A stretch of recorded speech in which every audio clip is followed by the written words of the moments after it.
Allah yang telah memberikan keringanan kepada kita, Allah yang telah membangunkan kepada kita dengan keadaan sehat walafiat, Allah telah memberikan kemudahan untuk melangkahkan kaki menuju tempat ibadah orang-orang mukmin, yang dimana panggilan adzan subuh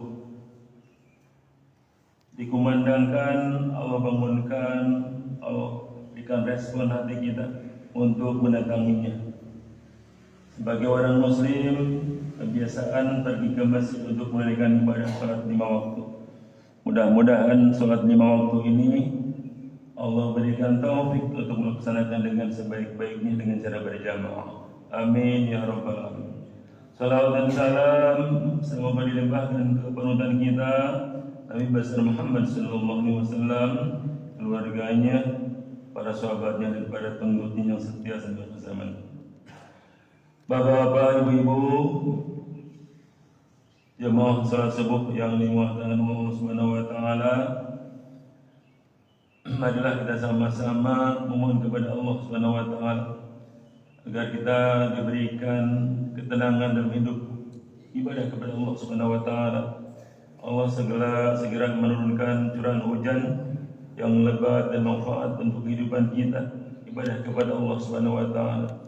Juga saudara-saudara kita yang tadi didoakan oleh imam kita di Gaza, Palestina, mudah-mudahan saudara kita yang menderita atau yang sedang sakit karena lemparan timbahan bangunan atau peluru, yang syahid mudah-mudahan diterima oleh Allah Subhanahu wa taala, yang kehilangan keluarganya mudah-mudahan diberikan kesabaran Allah Subhanahu wa taala. Kita berikan surah Al-Fatihah.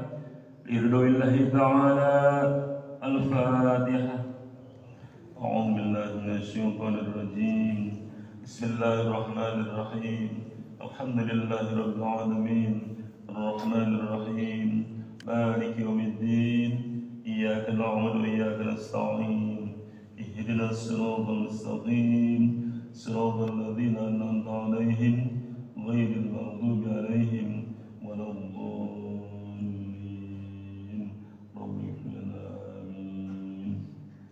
Mudah-mudahan respon kita, solidaritas kita Allah catat sebagai orang-orang muslim yang peduli kepada saudaranya. Amin ya rabbal alamin. Suruh kali ini disoleh oleh Sabita Surasi. Kali ini beliau membawakan sebuah kitab dari kitab Riyadhus Shalihin yang akan disampaikan untuk pagi hari ini. Mudah-mudahan kita dapat ilmu yang bermanfaat. Waktu dan tempat dipersilahkan.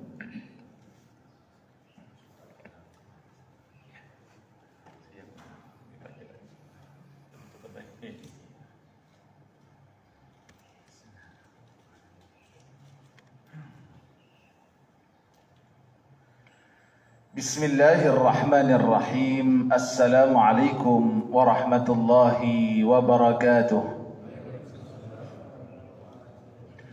Alhamdulillahi rabbil alamin. Wassalatu wassalamu ala ashrafil anbiya'i wal mursalin, Sayyidina wa maulana Muhammadin sallallahu alaihi wasallam, wa ala alihi wa ashabihi wa man tabi'ahum bi ihsanin ila yaumiddin. Rabbi shrah li sadri wa yassir li amri wahlul 'uqdatam min lisani yafqahu qawli. Hadirin wal hadirat yang dimuliakan Allah Subhanahu wa taala, bagaimana kabar pagi hari ini? Sehat semuanya? Alhamdulillah. Mudah-mudahan Allah karuniakan kepada kita, keluarga semuanya, keluarga kita sakinah, mawaddah, warahmah. Allah karuniakan putra-putri kita semuanya menjadi putra-putri yang saleh dan salihah. Allah jadikan kita semuanya orang yang istiqamah dalam ketaatan kepada Allah sampai kita berjumpa dengan Allah dalam keadaan husnul khatimah. Amin ya rabbal alamin. Hadirin yang dimuliakan Allah, sebelum saya masuk ke materi, saya pengen cerita. Di hari Ahad yang lalu ini, Ahad, saya diminta Pak Kiai untuk menggantikan kajian maulid di Pasar Minggu. Masya Allah, dari beberapa hari sebelumnya panitia sudah menghubungi. dihubungilah lalu bercerita, Pak Ustadz, di tempat kami itu tempatnya anak-anak yatim banyak masjidnya.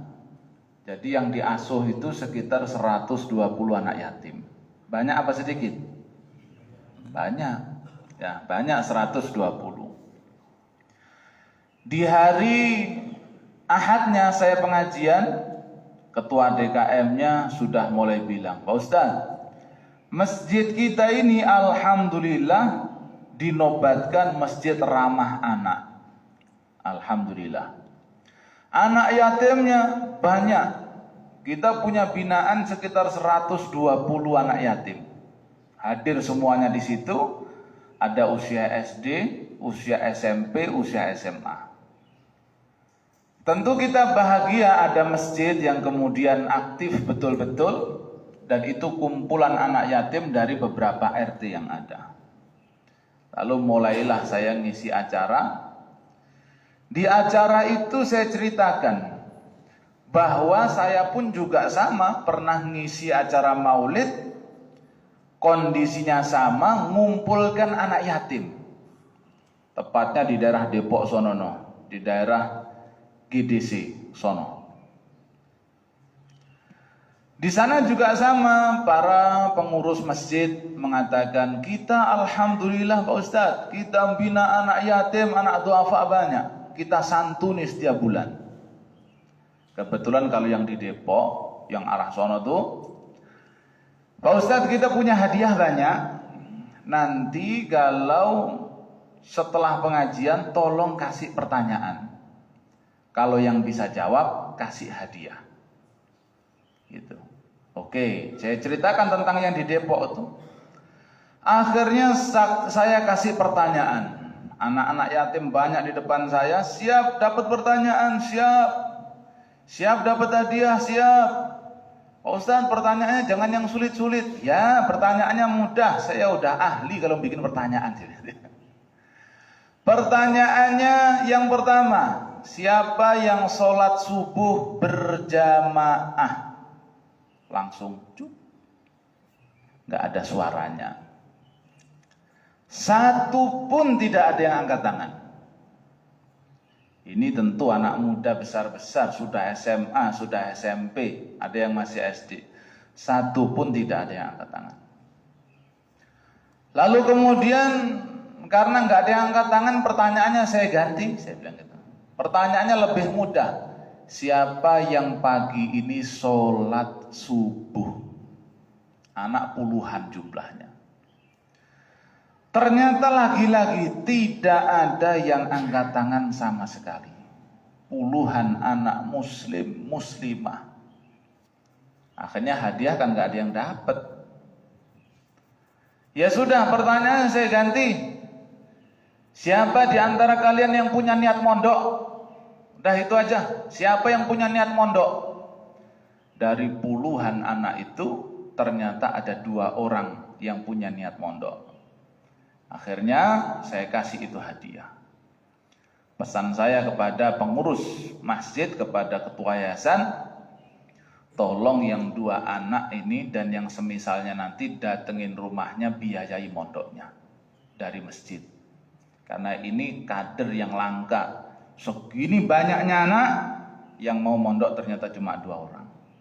Tolong uang masjid alokasikan salah satunya untuk biayai anak yang punya niat mondok ini. Ini kader-kader untuk menyebarkan ilmu agama. Yang di pasar minggu 120. Nah, saya udah bilang di situ orang tuanya banyak yang hadir. Orang tuanya banyak yang hadir.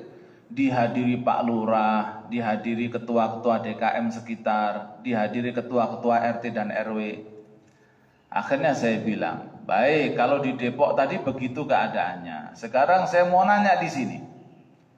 Saya siapkan hadiah. Siapa yang pagi ini sholat subuh berjamaah? Anaknya 120 loh Pak. Nah kira-kira berapa? Pak Haji, kira-kira berapa yang sholat subuh kalau berjamaah itu dari 120 anak kira-kira? Kira-kira aja Pak Haji. 2, dikit amat Pak Haji. Meremehkan ini ya, 2 katanya dari 120. 10. 10. Coba berapa kira-kira Pak Haji? Berapa dari 120? Perkiraan aja, anaknya usia SMA, usia SMP, usia SD ada beberapa juga. Nah, kira-kira berapa Pak Haji? Ada 2, ada 10. 100, Masya Allah, khusnudon plus 100 ya kan? Tidak apa-apa. Jawabannya hampir benar. 2 tadi hampir benar. Yang benar adalah tidak ada sama sekali. 120 anak muslim muslimah. Tidak ada yang sholat jamaah subuh sama sekali. Satu pun. Pertanyaan saya ulang. Satu pun gak ada yang angkat tangan. Pertanyaannya saya turunkan. Siapa yang sholat subuh tadi pagi? Saya tanya lagi Pak Haji. Nah, berapa Pak Haji kira-kira? Kalau sholat subuh nih, tadi sholat subuh berjamaah nih. 10. Meningkat ini dari 2 jadi 10 nih ya. Hampir benar. Ya, tapi kurang sedikit lagi. Jawabannya yang benar adalah 2. Nah, tadi itu kan 2 tadi itu ya.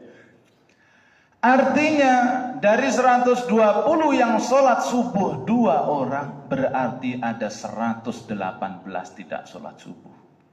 Dan itu generasi muslim sekarang. Artinya di Depok maupun di Jakarta maupun di tempat lain ternyata punya kasus yang sama, yaitu anak-anak muda banyak yang tidak sholat. Dari pengajian ke pengajian sering saya tanyakan akan hal ini karena saya risau. Risau betul dengan keadaan yang ada, kok bisa? Pertanyaannya kalau pengen lebih mendalam, nah kamu itu apa nggak dibangunkan sholat subuh oleh bapak ibumu? Kan akhirnya ke sana pertanyaan. Kok bisa dari 120 anak nggak sholatnya itu berjamaah? Nggak sholatnya berjamaah. Tahu nggak sholatnya berjamaah? Harusnya kan sholat itu berjamaah. Lah ini nggak sholatnya berjamaah. Jadi nggak sholatnya berjamaah. Nah, itu kan aneh. Harusnya itu sholatnya berjamaah. Lah ini nggak sholatnya berjamaah. Apakah nggak dibangunkan? Wallahu a'lam. Ataukah sudah dibangunkan tapi sulit? Wallahu a'lam. Tapi yang jelas itulah kenyataan daripada kenyataan yang ada di sekitar kita. Padahal kalau tadi kita merujuk kepada saya mendoakan saudara-saudara Palestina. Saya pernah berjumpa dengan Syekh Mukmin Abu Shadi. Wallahu alam apakah beliau masih hidup atau beliau itu sudah wafat, saya nggak tahu. Itu saya bertemu sekitar tahun 2012. Syekh Mukmin Abu Shadi bercerita, beliau menyampaikan kepada kami ini, kalian itu senikmat-nikmatnya orang di Indonesia ini. Bagaimana tidak? Kalian sholat tenang, sholat nggak ada yang ganggu, berangkat ke masjid aman, mau ngaji Quran nggak ada yang ganggu, mau ngaji Quran bebas, di mana-mana aja majelis taklim, sudah begitu negaranya aman, sumber makanan berlimpah, semuanya penuh dengan anugerah. Indonesia ya, pekarangan ditanamin pepaya ya tumbuh ya berbuah ya manis, pekarangan ditanamin anggur ya berbunga ya berbuah ya manis. Apa saja kita ini subur, makmur, luar biasa. Kata beliau, adapun kami di Palestina, itu setiap hari banyak orang takut. Mau ke masjid ada kekhawatiran. Berangkat ke masjid itu bisa nggak pulang. Karena masjidnya bisa hancur kapanpun. Ya, sebagaimana hari ini, masih terasa betul-betul bagaimana perjuangan di sana. Tapi beliau mengatakan, tapi dengan keterbatasan kami, saya ini guru Quran, kata beliau. Tahun lalu ini, kata beliau, kita mewisuda 10.000 penghafal Quran 30 juz. Berapa tadi? 10.000. Sekali wisuda. Mereka menghafalnya nggak kayak kita pakai AC, ngafal Quran di tempat yang nyaman, enggak. Mereka ngafal Quran itu ya di balik-balik reruntuhan. Ada tempat yang mereka ngafal Quran, di mana-mana ngafal Quran. Itulah yang ada. Ya, maka kita kondisi yang tadi nggak sholat subuh dibandingkan dengan orang yang penuh dengan perjuangan beda. Maka satu ayat untuk mengingatkan kita semuanya. Satu ayat untuk mengingatkan kita semuanya. A'udzu billahi minasyaitonir rajim. Bismillahirrahmanirrahim. Kullu nafsin dha'iqatul maut. Wa إنما توفون أجوركم يوم القيامة فمن زحزح عن النار وأدخل الجنة فقد فاز وما الحياة الدنيا إلا متاع الغرور. Setiap yang bernyawa pasti akan merasakan kematian. Dan seseorang itu akan mendapatkan balasan yang lengkap, itu adalah pada hari kiamat. Yang baik dibalas baik, yang buruk dibalas buruk. Ya. Faman zuhziha 'anil nar, siapa yang diselamatkan dari neraka, wa udkhilal jannah, dimasukkan ke dalam surga, faqad faz, merekalah orang-orang yang beruntung, merekalah orang-orang yang sukses. Wa mal hayatud dunya illa mata'ul ghurur, adalah kehidupan dunia ini adalah sesuatu yang menipu. Kehidupan dunia ini perhiasan yang menipu. Sebenarnya orang-orang tua di negeri kita ini, ya mungkin sebagian kecil, saya nggak mau suudzon. Barangkali temuan saya tadi banyak yang nggak sholat subuh, nggak mau sholat berjamaah. Barangkali itu hanya sebagian kecil saja. Saya husnudzon Muslim Indonesia itu masih baik-baik. Ya. Apakah tidak punya satu impian bahwa kesuksesan hakiki itu adalah negeri akhirat? Itu saja pertanyaannya. Apa tidak punya satu tujuan yang ingin dicapai, bahwa kesuksesan dia, kesuksesan anak keturunannya adalah sama-sama masuk surganya Allah. Kalau punya keinginan itu, maka harus diupayakan. Diupayakan gimana subuhnya bangun, gimana zuhurnya sholat, asar maghribnya juga sholat, isyaknya sholat. Harusnya begitu. Tapi kalau kita lihat dari penutup ayat, wa mal hayatud dunya illa mata'ul ghurur, adalah kehidupan dunia ini perhiasan yang menipu. Atau jangan-jangan karena sudah terlalu menikmati dunia ini. Dunia ini sehingga menjadi satu tujuan betul-betul yang ingin diraih. Saya melihat ada anak-anak SMA HP-nya 14 juta harganya. Saya kadang melihat anak-anak SMP HP-nya sudah di atas 10 juta. Tidak salah. Nggak salah, Bang. Orang tuanya memang mampu, kenapa tidak? Ada HP-nya sudah di atas 20 juta. Nggak masalah, wong orang tuanya mampu, toh gajinya juga banyak, penghasilannya besar. Tapi dari situ, Masya Allah, kalau dibawa begini HP-nya itu, orang jadi Masya Allah, enak banget hidup kamu. Enak banget orang tua kamu, orang tua kaya. Tapi kalau kita telisik lebih dalam, selama ini HP-nya untuk apa?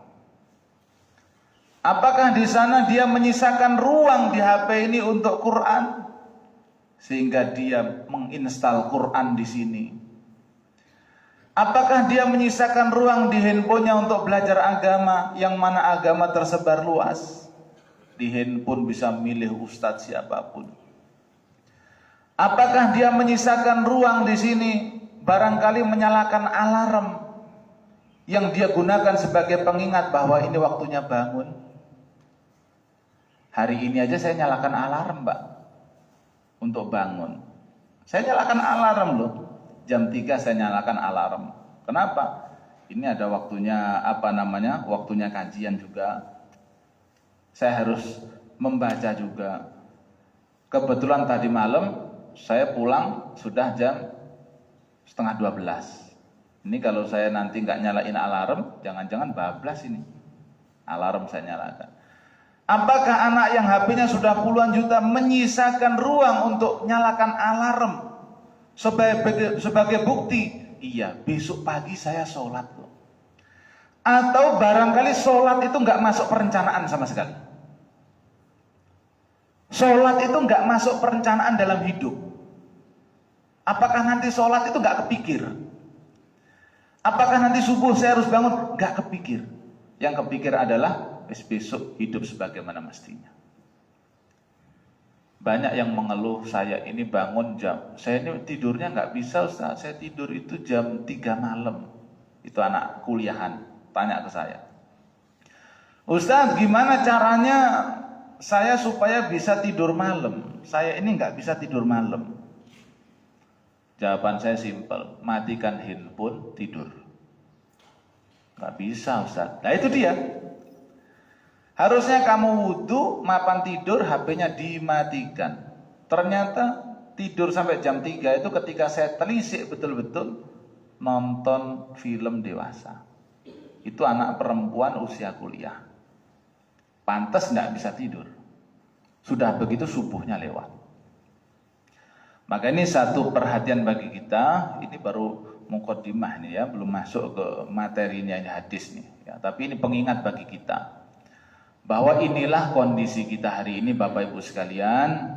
Maka saya mohon kita peduli dengan saudara-saudara kita, peduli dengan sahabat-sahabat, peduli dengan kawan. Di zaman yang sekarang itu sholat menjadi tidak penting bagi banyak orang. Kalau penting, niscaya mereka akan sholat. Tapi memang sudah menganggap tidak penting. Hari ini Masya Allah, kalau Bapak Ibu sekalian subuh-subuh pindah masjid. Kalau di sini mohon maaf ya, anak mudanya barangkali yang nampak baru beberapa orang. Sesekali pindah masjid untuk sholat, lihatlah pemudanya di sana apakah ada. Lalu pindahlah ke masjid yang lain, apakah di sana pemuda ada. Niscaya kita sedih. Kalau saya sholat subuh memang pindah-pindah dari satu masjid ke masjid yang lain. Kita ini muslimnya mayoritas. Ya, bahkan muslimnya terbesar di dunia. Tapi kalau melihat masjidnya nampak seperti minoritas kita itu. Kenapa? Masjidnya sepi. Tidak nampak mayoritas itu di dalam masjid. Kita ini muslimnya mayoritas. Tapi kalau di tempat-tempat pengajian Quran kita itu nampak minoritas. Kenapa? Pengajian Quran nyatanya juga muridnya sedikit-sedikit. Tidak pernah ada tempat-tempat ngaji Quran itu yang kemudian membludak sampai gurunya bingung nyari guru. Tidak ada. Hari ini muridnya semuanya sedikit-sedikit, satu guru megang 8-9 orang cukup. Sekelasnya Bilal saja, Bilal Baitul Quran, berapa muridnya? Sedikit. Pada itu kelas di bawah pondok pesantren, muridnya tetap nggak banyak. Rasa-rasanya kita ini mayoritas tapi rasa minoritas. Tempat-tempat kebaikan, taklim agama, taklim Quran, sholat jamaah, sedikit sekali jumlahnya. Nah, ini menjadi perenungan kita bahwa itulah keadaan kita hari ini. Maka harapannya para DKM itu juga memikirkan bagaimana untuk memakmurkan masjid, wabil khusus pemudanya ini. Bagaimana kita kembalikan izzah Islam dan muslimin dengan mengembalikan pemudanya ke masjid? Kapan lagi? Kapan lagi kita ini punya waktu untuk kemudian berbuat untuk agama? Ya, salah satu cara berbuat untuk agama ya kita berjuang bagaimana anak-anak mudanya kembali ke masjid. Ya, kalau bangunan masjid saya rasa semua tinggalan DKM itu adalah bangunan luar biasa. Ya, setiap DKM punya kemampuan untuk membangun fisiknya masjid. Tapi saya jarang melihat yang dibanggakan oleh DKM itu adalah di zaman kepemimpinan DKM Fulan itu masjidnya penuh jamaahnya. Nah itu yang saya harapkan sebenarnya. Selain daripada masjidnya bagus.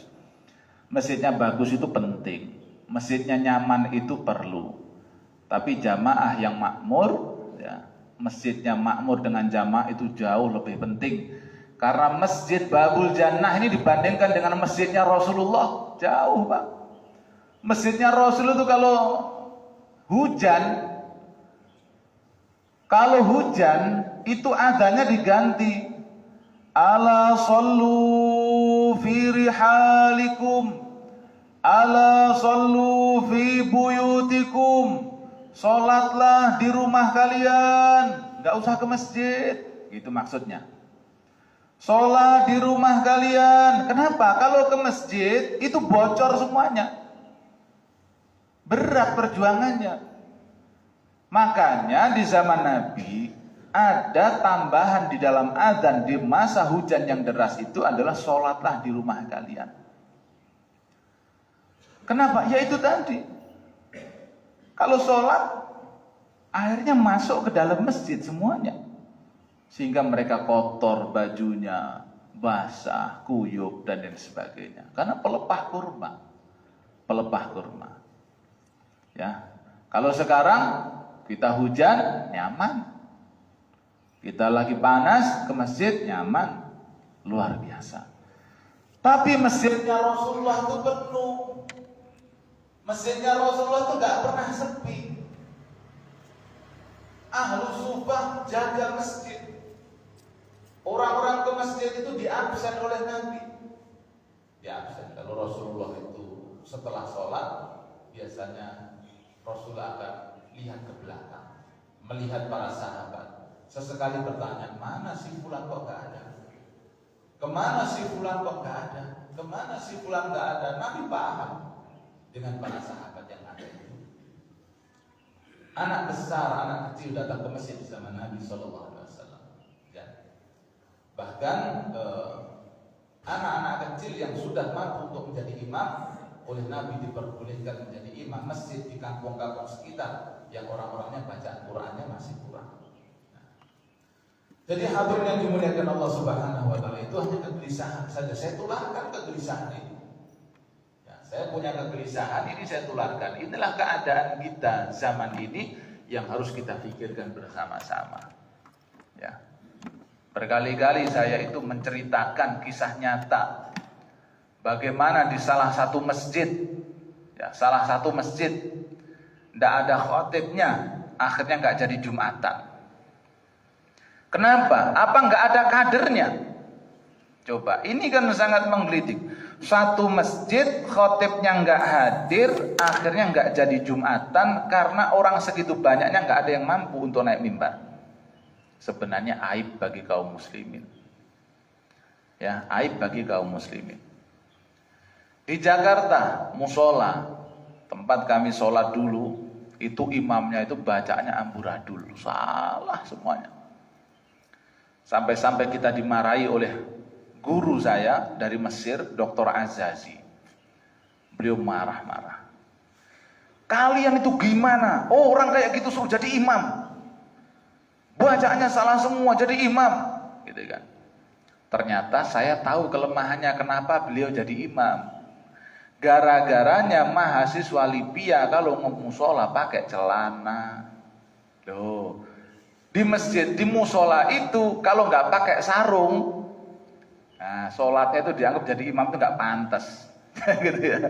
Jadi ternyata kalau nggak pakai sarung jadi imam tidak pantas. Akhirnya saya tahu, oh masalahnya nggak pakai sarung, ya. Akhirnya tiap hari saya pakai sarung. Dekat keimaman, ternyata sama beliau dipersilahkan terus. Silakan imam, silakan. Oh, cuma nggak pakai sarung sama pakai sarung tuh ini tadi ternyata masalahnya. Ya, kalau gitu saya pakai sarung aja lah.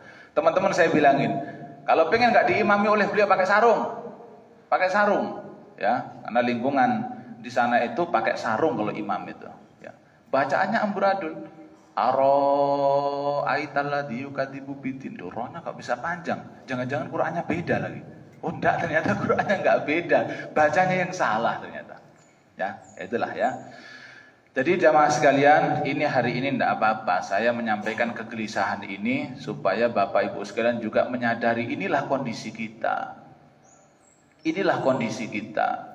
Hari ini coba Bapak Ibu sekarang saya minta mohon maaf dengan segala hormat. Coba noleh kanan kiri. Mana yang usianya barangkali di bawah 30.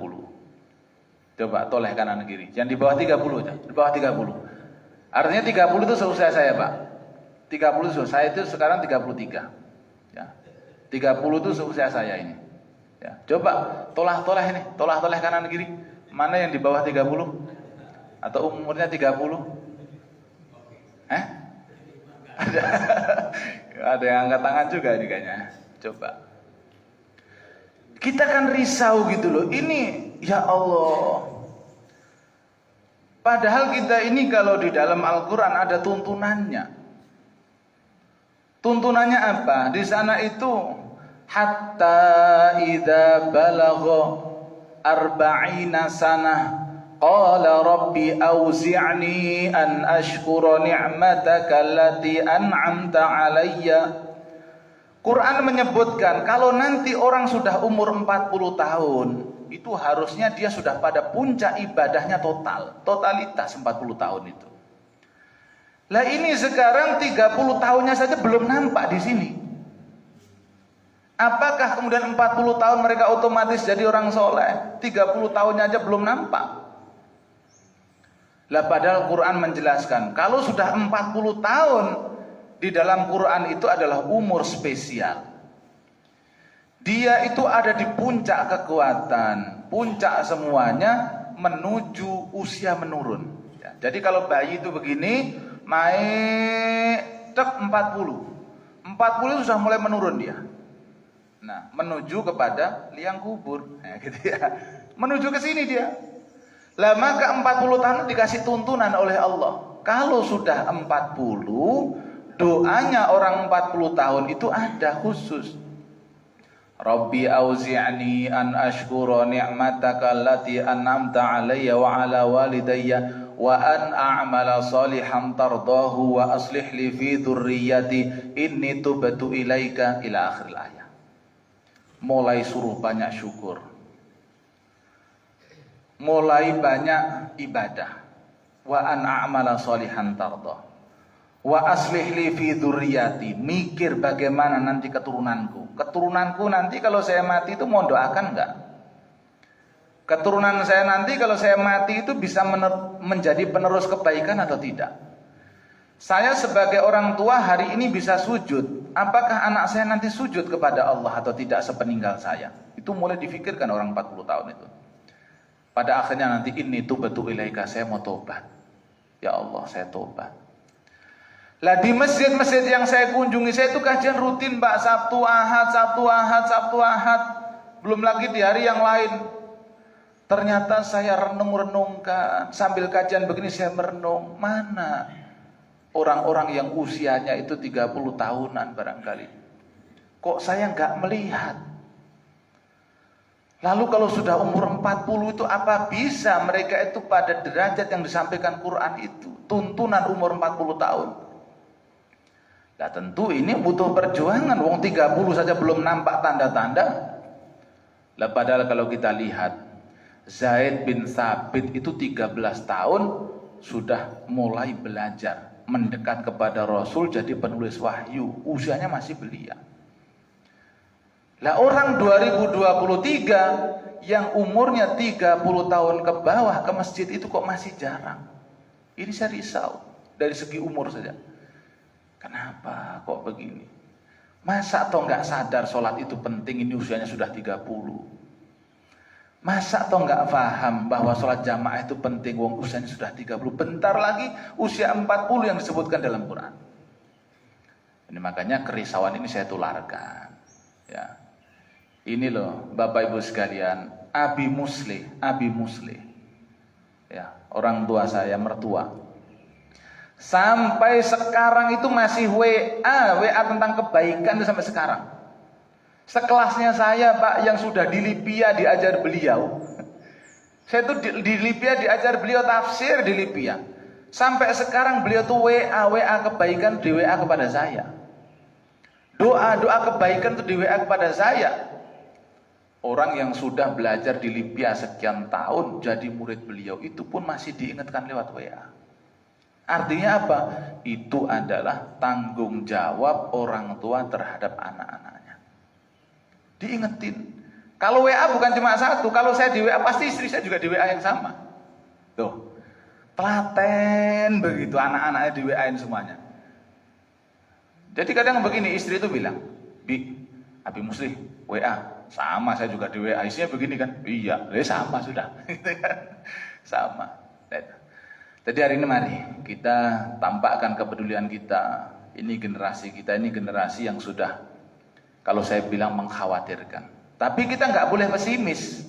Itu kuncinya. Kita tahu kondisinya mengkhawatirkan, tapi kita nggak boleh pesimis. Harus optimis bahwa kita akan bisa. Ya, kita akan bisa insya Allah untuk bimbing keluarga-keluarga kita, anak cucu kita, anak keturunan kita, semuanya kita bimbing. Ingatlah kisahnya Nabi Yakub. Am kuntum syuhada'a idh hadara Ya'qub al-maut idh qala li banihi ma ta'buduna min ba'di qalu na'budu ilahaka wa ilaha abaika Ibrahim wa Ismail wa Ishaqa ilahan wahida wa nahnu lahu muslimun. Kamu ingat atau tidak kisahnya Yakub? Quran mengatakan demikian. Kamu ingat enggak kisahnya Yakub ketika dia sudah sakaratul maut? Dia sudah dirancang pembaringan menjelang wafat. Anak-anaknya Yakub dikumpulkan. Nabi Yakub mengumpulkan anaknya semuanya, lalu bertanya, "Ma ta'buduna min ba'di?" Nah, kalau ayah enggak ada, kamu nyembah apa, Nak? Kamu nyembah siapa kalau bapak sudah enggak ada ini? Kekhawatiran Yakub itu bukan, Nak, kamu nanti khawatir kamu nggak bisa kerja, Nak. Kamu kerja, belajarlah pekerjaan, belajarlah kerja, carilah duit. Bapak ini sudah tua, kalau nanti bapak mati siapa yang nanggung kamu? Gak itu yang dikhawatirkan. Bukan kemudian nanti makan apa, tidak. Mohon maaf, Pak. Kita ini sering melihat ada orang, mohon maaf, secara fisik cacat. Tidak bisa kerja, tidak bisa cari makan sendiri, orang tuanya meninggal. Dia masih hidup nggak anaknya ini? Masih. Tidak ada orang kemudian cacat, nggak bisa apa-apa, orang tuanya meninggal, kemudian dia ikut meninggal. Jarang. Mereka masih hidup. Kenapa? Masalah rizki ditanggung oleh Allah.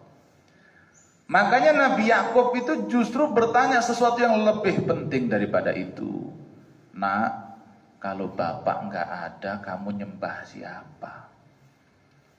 Kamu nanti masih nyembah Allah atau tidak? Kok jawabannya menyenangkan? Qalu na'budu ilahaka. Tenang ayah, nanti kalau engkau nggak ada, saya menyembah Allah Tuhanmu juga yang engkau sembah. Wa ilaha abaika Ibrahim wa Ismail wa Ishaqa ilahan wahida. Tenang ya, saya akan istiqomah insyaallah. Tuhan kita itu Allah, Tuhan engkau wahai ayah, Tuhannya Ibrahim, Tuhannya Ismail, Tuhannya Ishak, Tuhannya Yakub, semuanya Tuhan yang sama. Saya akan nyembah itu.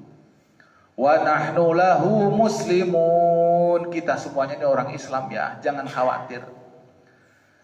Orang tuanya kan tenang, alhamdulillah anak saya sesuai dengan agama tuntunan Allah.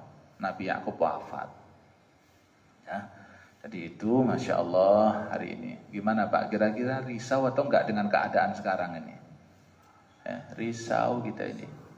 Betul-betul risau kita. Anak-anak mudanya sekarang, ya Allah, gimana kita mau berharap banyak? Dan Masya Allah, kalau kita lihat daripada hadis Nabi SAW, kalian itu nanti orang-orang Islam di akhir nanti jadi permainan, seperti makanan dinampan, diperebutkan oleh orang-orang kafir. Sahabat bertanya, ya Rasulullah, apakah hari itu kita sedikit ya Rasulullah? Enggak, kamu itu mayoritas, tapi kualitasnya kosong. Orang Islam itu nggak punya kualitas. Kamu itu seperti buih di lautan. Buih itu nggak ada kekuatannya. Banyak, tapi kayak buih, nggak punya kualitas sebagai seorang Muslim hakiki, itu nggak punya. Loh kenapa bisa begitu ya Rasulullah? Iya, kalian itu punya penyakit wahan. Apa itu wahan ya Rasulullah? Hubbud dunya wa karahiyatul maut. Orang di zaman itu sangat cinta dunia dan takut mati. Itu penyakitnya. Jadi penyakit akhir zaman itu disebutkan oleh Nabi dua hal. Hubbud dunya wa karahiyatul maut. Cinta dunia dan takut mati. Saya ceritakan berkali-kali bagaimana ada kawan saya yang sukses luar biasa. Mobilnya di usia, sekarang berarti usianya baru 29 kawan saya itu. Karena beda 4 tahun dengan saya. Di usia yang muda itu mobilnya Alphard. Mobilnya sudah Alphard bagus. Dia kalau kemana-mana dikawal oleh polisi, depan belakang. Kerjanya di Surabaya, luar biasa. Anak muda sekelasnya dia itu tidak ada yang begitu, seangkatan kita. Dia teman saya ngaji. Pekerjaannya luar biasa, mobilnya luar biasa. Sempat saya itu, ini anak kok Masya Allah luar biasa. Kalau ke Jakarta ketemunya artis-artis. Dia foto dengan artis-artis itu. Ya. Lalu kemudian saya iseng-iseng nanya, mbok ya saya diajari bisnis dong gitu ya. Jawaban dia, jangan Pak Yai, ini abu-abu katanya. Ketika saya suruh ngajarin bisnis, jangan Pak Kiai, ini abu-abu. Tidak berani. Hari ini ternyata, Masya Allah, saya tahu permainannya itu gak jauh-jauh dari online-online itu. Baik itu trading-trading yang gak jelas, yang berbalut dengan judi dan lain sebagainya. Wajar, luar biasa penghasilannya.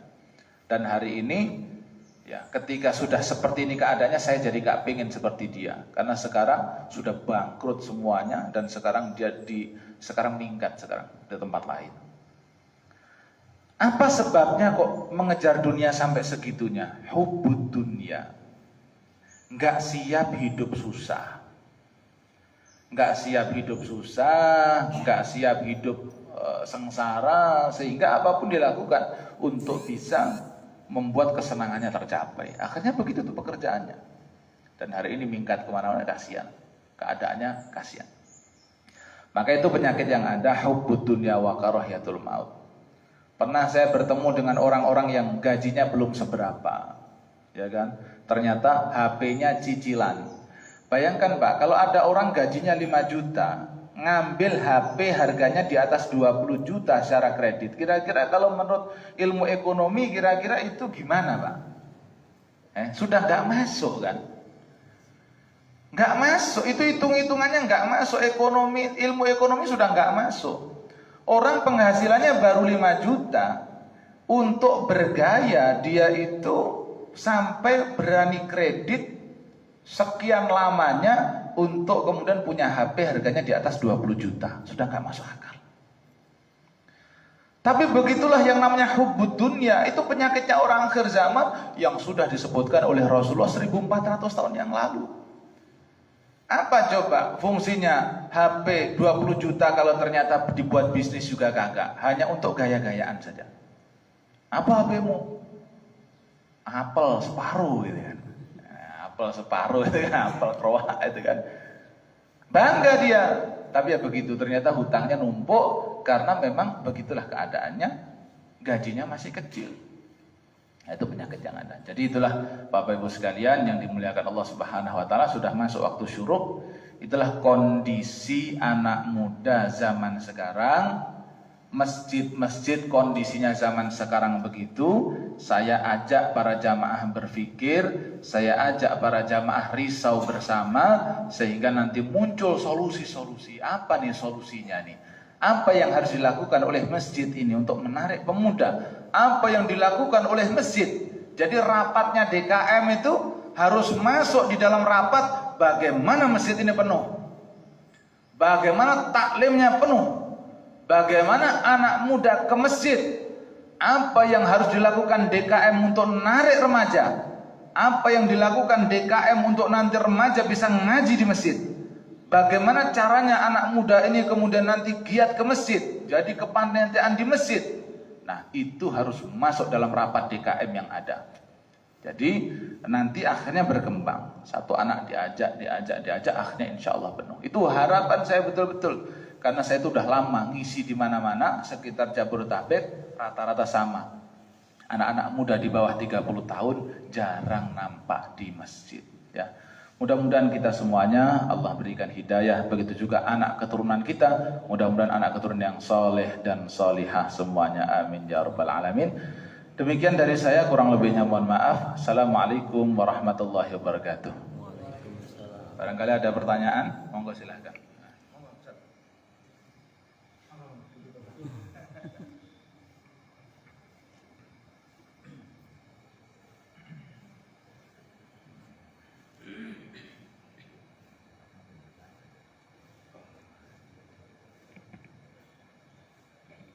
Alhamdulillah, apa yang tadi disampaikan oleh Ustaz Miftahul tentang karakter anak-anak yang membiasakan untuk sholat 5 waktu. Memang Ustaz di mana-mana juga sama, baik di SD, karena di sedikit itu menggalakkan karakter anak-anak itu di sekolah untuk sholat duhur. Jadi kalau anak-anak pulang dari sekolah belum sholat, itu tanggung jawab guru pada guru.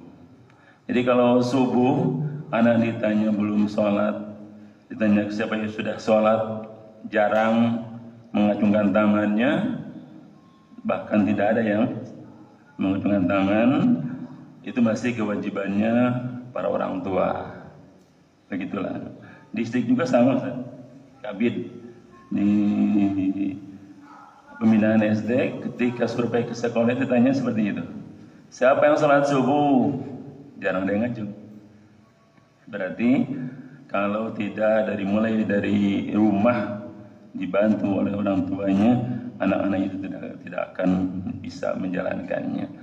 Jadi kewajiban orang tua di rumah memang penuh seperti begitu, mendidik anak, membawa ke masjid.